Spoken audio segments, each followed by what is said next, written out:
you a story tonight. We're celebrating Women's History Month, and tonight I'm going to read you about Ruth Bader Ginsburg, who happened to be a judge, a Supreme Court judge who just passed away recently after being on the Supreme Court for many years. And she is a person who fought for things that she cared about.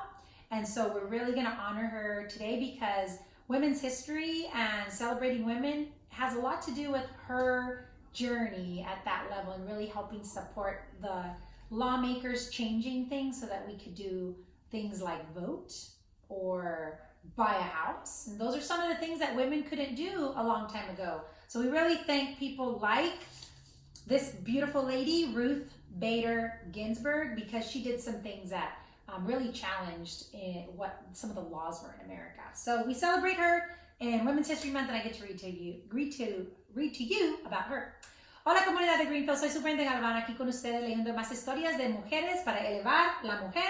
Y hoy voy a leer una historia sobre una de los jueces que apenas se murió, pero ella se llama Ruth Bader Ginsburg y esta señora hizo muchas leyes y tenían que hacer muchos cambios en el sitio del Corte Suprema para que la mujer puede tener los mismos derechos que el hombre. So, damos muchas gracias a ella por sus contribuciones aquí a los Estados Unidos y a nuestro país, porque sin ella será muy difícil en este momento para la mujer. So, gracias a ella y vamos a leer y aprender un poco de su vida.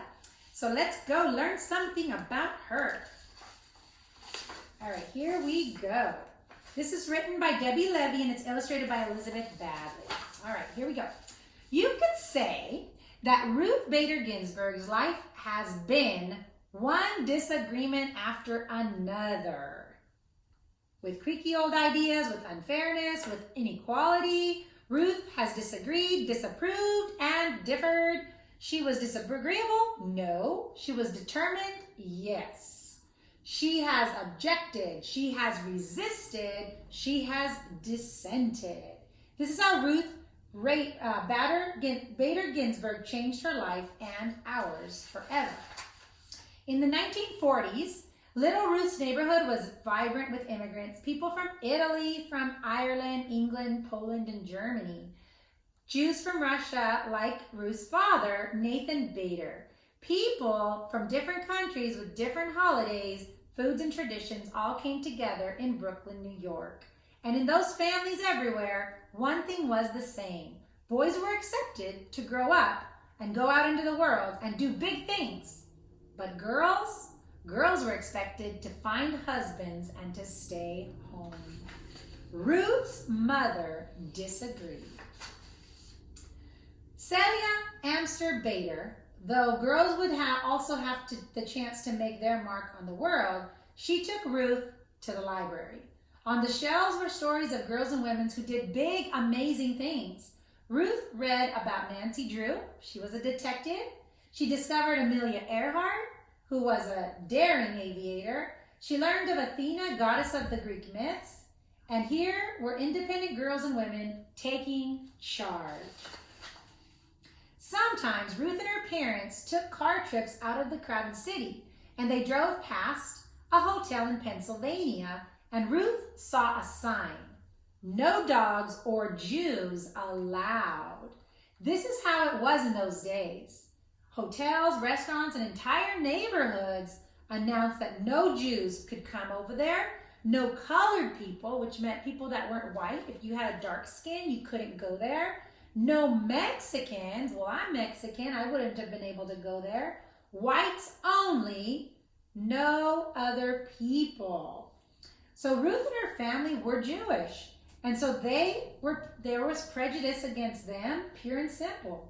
Now it was Ruth's turn to disagree. She disagreed by never forgetting how it felt to read those words. She never forgot to sing how bad prejudice was.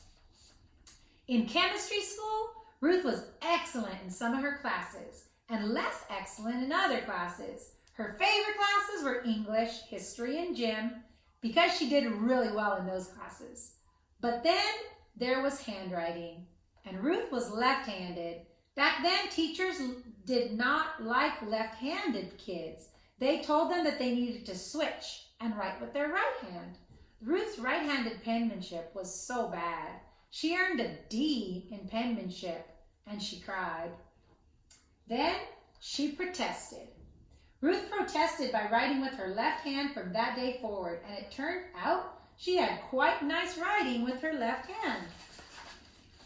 Ruth also had a little bit of a problem with sewing and cooking. These were her least favorite subjects, but the girls had to take them. Why? Because they wanted them to be cooks and cleaners and sewers, seamstresses. Boys took shop where they worked with their hands and saws and tools, and the girls had to learn to cook.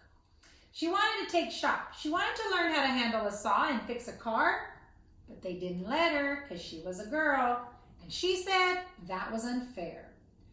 Ruth also loved music. She repeatedly loved opera. In music class, she lifted her voice in song. This time, it was Ruth's music teacher that objected. Ruth simply could not carry a tune. She wasn't very good. The teacher asked Ruth not to sing out loud in the class anymore. But Ruth kept singing in the shower and in her dreams because she loved and adored opera.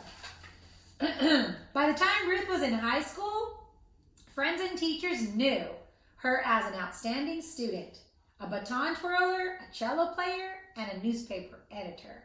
As graduation approached, Ruth was chosen to make a speech at the ceremony, but she had been keeping a big secret.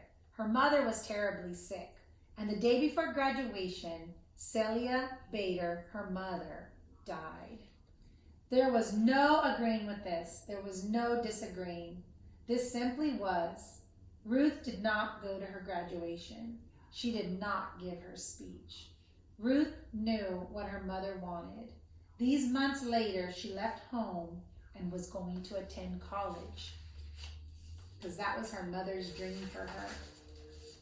Not many girls went to college in the 1950s. Ruth made friends, but she also met girls who excluded Jews from their clubs. She met boys who thought girls should be looking for husbands and not going to college. And it was then that she met Martin Ginsburg. Marty was tall and funny. Ruth was small and serious. Marty would make her laugh, and so soon they fell in love and they got married. After college, they went to law school, both of them lawyers. Ruth had learned that they could both fight for unfairness and the prejudice in the courts.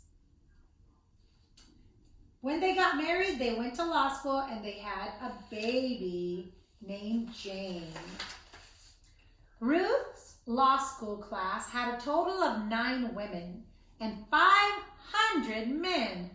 She studied mightily and tied for the first place in class. And yet at graduation time, no one would hire this brilliant new lawyer. Why not? She was a woman. Men didn't want to work with women back in the 1950s. She was a mother, and men thought a mother, her place was at home. Finally, a judge hired her, and she worked like mad for him. After that, one law school hired her, and then another. Ruth became one of the few female law professors in the whole country, and she did it with having a new baby at home. Ruth had disagreed and worked on so many things as a lawyer and a professor, but around her, other women were excluded from jobs. When they did get jobs, they earned less than men, and they were kept out of important roles in courts and government. In other words, women and girls were too shy and weak to do big things in the world, is what one man said. And another Supreme Court opinion said, a woman has always been dependent upon a man. Ruth really, really disagreed with this. So Ruth went to the court to fight for equal treatment of women. The most important cases went to the Supreme Court. The first time she appeared there, Ruth was so nervous, she feared she might get sick. But standing before the 9 Supreme Court judges, Ruth imagined them as her students. She professed, as Professor Ginsburg needed to teach these students, who were all men, why a person's choices shouldn't be limited just because they were born a girl. Ruth wasn't only fighting for women. When women were excluded from the workplace, men were excluded from the home life. So why shouldn't a father be able to stay home too if he wanted to raise the children and cook the meals? Why shouldn't his wife have to run a business? There were so many things that were wrong for both genders, and it was time to make that change. Sometimes Ruth and Marty's children received confused looks when they saw that their mother argued a case and their father was making the dinner. People found this strange. Ruth, Marty, Jane, and James, the two children, did not concur. That was their normal. They kept on being the type of family they wanted to be. Ruth became well known as a lawyer, so well that the president at that time, Jimmy Carter, chose her to be a judge in Washington, D.C. Then Ruth became known as the first first-rate judge, and President Bill Clinton asked her to be on the Supreme Court, along with 8 other justices. Her job would be to decide the most important cases in the whole land of America. In 1993, Justice Ruth Bader Ginsburg became the first Jewish woman on the national highest court. Ruth agreed.